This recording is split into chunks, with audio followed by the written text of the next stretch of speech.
Bapak Ibu para kadang kinasih simbah-simbah lan adik-adik, para rama suster bruder berkah dalem Gusti, sugeng rawuh wonten ing PDSK channel menika. Kados pundi kabar panjenengan? Mugi-mugi bagas kasarasan, kesehatan, kawilujengan tansah mengku kula panjenengan sami anggenipun kelampahi gesang ing dinten menika, lan mugi-mugi lumantar panglimbang basa Jawi waosan Injil kula panjenengan sansaya saged nggayuh iman kapitadosan ingkang leres lan mantep. Langkung-langkung anggenipun kula panjenengan bangun paguyuban komunitas ingkang begja rahayu, komunitas ingkang bahagia. Selamat berhari Minggu. Dinten menika kula panjenengan sampun mlebet ing Minggu Paskah kaping gangsal. Boten kraos sampun kirang langkung gangsal minggu kula panjenengan nglelimbang gegulang iman kapitadosan adhedhasar Paskah sangsara seda sarta wungu dalem Gusti ingkang mulya. Dasar iman kapitadosan kula panjenengan sami, Gusti Yesus utusaning Allah, injih Allah pribadi ingkang manjalma dados manungsa, kepareng ngorbanake diri kangge nebus sedaya dosa saengga umat manungsa kepareng mlebet swarga. Mila kanthi kula panjenengan anggenipun gegulang iman kapitadosan sansaya lebet mantep wonten ing Sri Yesus Gusti, kula panjenengan tansah manggih dalan kasunyatan lan gesang. Waosan Injil dinten menika paring pitedah dumateng kula panjenengan. Kados pundi Gusti Yesus martosaken diri pribadinipun menika manunggil kalian Allah, lan sedaya sabda pakaryan lan gesangipun menika nggih awit saking Allah. Sinten kemawon ingkang ningali panjenengane pinanggih kalian panjenengane menika sami kalian pinanggih ningali Allah.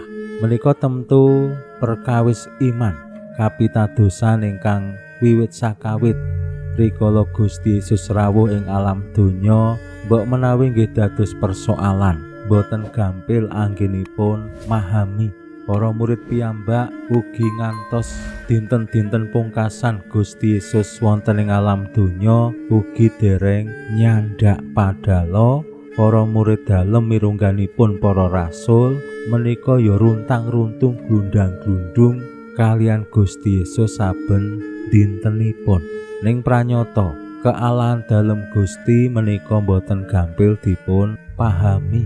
Yen kula panjenengan ngemuti menapa kemawon ingkang dados sejarahipun ajaran-ajaran gereja wonten ing periode-periode tertentu tuwuh bid'ah-bid'ah utawi tiang-tiang tertentu sing ngajarake kesesatan, ngajarake sing beda karo pemanggih utawi ajaran resmi pasamuan suci.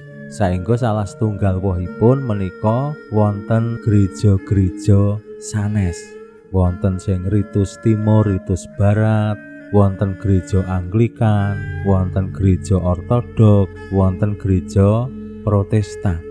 Nah menika salah setunggal sebabipun nggih amargi anggenipun mahami kealahan dalem Gusti menika boten gampil.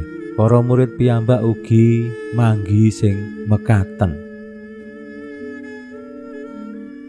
Pramila monggo kita pirengaken sabda dalem Gusti ing dinten menika lan kita wiwiti kanthi sembahyang sawetawis. Konjo ing asma dalem Yang Rama saha Yang Putra tuwin Yang Roh Suci. Amin. Suwawi sami munjuk. Gusti Yesus sabda dalem Yang Rama ingkang sampun manjalma, mugi karsa ngandika dhateng kawula wonten ing asepen ing telenging manah kawula. KBKO kegiatan lan panglipur ingkang manjing ing sabda dalem kapenuwana kawula mawi ing kawicaksanan dalem. Mugi-mugi Srana anggen kawula maos lan mirengaken sabda dalem, kawula sansaya nunggil ing sampeyan dalem. Amin. Waosan Injil kapetik saking Injil Yohanes bab 11 ayat 1 ngantos dumugi 12. Nalika samono Gusti Yesus ngandika marang para murid mangkene, "Aja padha bingung, kowe pracaya ing Allah, dipracaya uga ing Aku. Ing daleme ramaku papane isi akeh. Saumpama ora, teneh Aku wis kandha awit lungaku iki perlu nyawisake papan kanggo kowe. Samangsa Aku wis mrana lan wis rampung anggonku nyawisake, Aku mesti bali methuk kowe supaya kowe mapan tetunggalan karo Aku lan kowe padha ngerti dalane ngendi sing dak parani." Thomas matur, "Gusti, kula mboten sami mangertos Gusti badhe tindak dhateng pundi, kados pundi sagedipun mangertos marginipun?" Gusti paring wangsulan, "Aku iki dalan, kasunyatan lan urip. Ora ana wong sing bisa sowan ing ngarsane Rama kejaba liwat Aku. Umpama kowe ngerti karo Aku, mesti ya ngerti karo Ramaku. Saiki kowe wis ngerti karo panjenengane lan wis weruh panjenengane." Filipus genti munjuk, "Gusti, kula nyuwun keparenga sumerep yang Rama, temtu kula lajeng marem." Pangandika dalem, "Seprana seprene kowe wis kumpul karo Aku. Handak kowe durung ngerti karo Aku, Filipus? Sing weruh Aku ya weruh yang Rama. Kepriye bisamu matur, kula nyuwun keparenga sumerep yang Rama? Apa kowe ngandel yen Aku ana ing Rama lan Rama jumeneng ing Aku? Sabda kang dak kandhakake iki dudu Aku dhewe sing kandha, nanging yang Rama sing nunggal ing Aku iku sing nindakake pakaryan dalem. Ngandela Aku iki ana ing yang Rama lan yang Rama jumeneng ing Aku. Yen ora, apese ngandela marang pakaryan-pakaryan dalem? Mangkene kandhaku, sing ngandel ing Aku mesti nindakake pakaryan sing dak tindakake, malah sing luwi awit Aku sowan yang Rama." Makaten sabda dalem Gusti.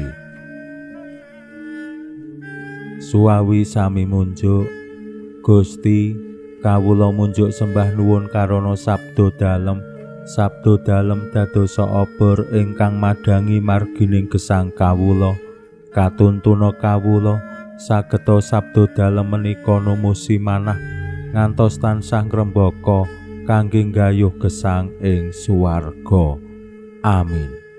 Bapak Ibu para kadang kinasih simbah-simbah lan adik-adik, waosan Injil dinten menika sami kalian waosan Injil dinten Setu kala wingi lan dinten Jemuah. Kados pundi Gusti Yesus paring penjelasan dumateng para murid kinasih, sinten panjenenganipun lan kados pundi relasi antawisipun Gusti Yesus lan Allah ingkang dipun sebut Yang Rama.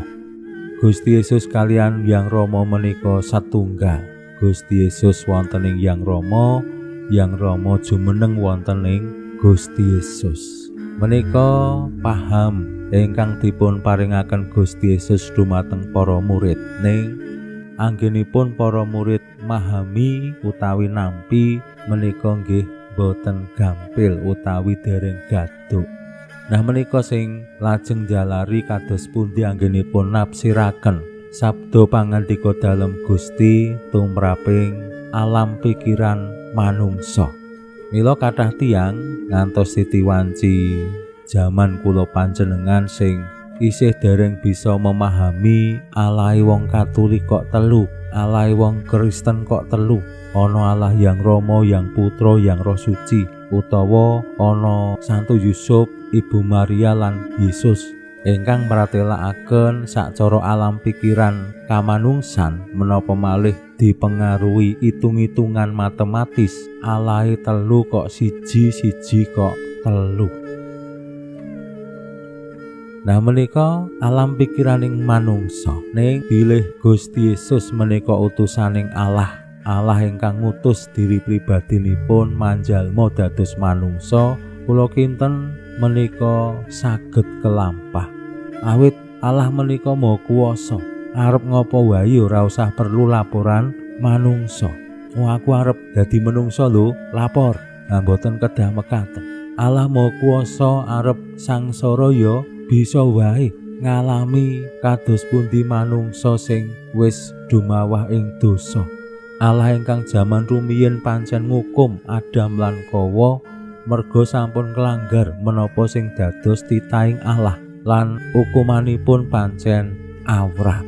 Mila yen Allah lajeng kepareng ngasorake diri dados manungsa lan ngasorake malih kanthi srana seda sangsara ing pamentangan, menika nggih sacara ngelmune Allah nggih wajar kemawon. Wong Allah maha kuwasa arep ngapa wae, ora ana sing nentang, ora ana sing maido.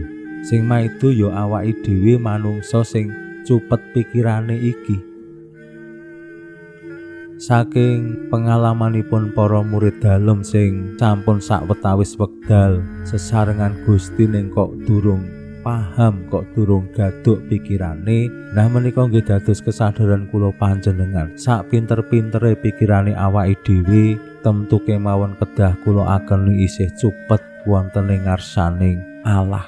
Pinuji Allah sakmenika sarta ing salami-laminipun. Salam sehat, salam bahagia, salam katentreman. Lan mugi-mugi lumantar panglimbang dinten menika kula panjenengan tansah jinangkung ing berkah dalem Gusti ingkang Maha Kuwasa, Hyang Rama saha Hyang Putra tuwin Hyang Roh Suci. Amin.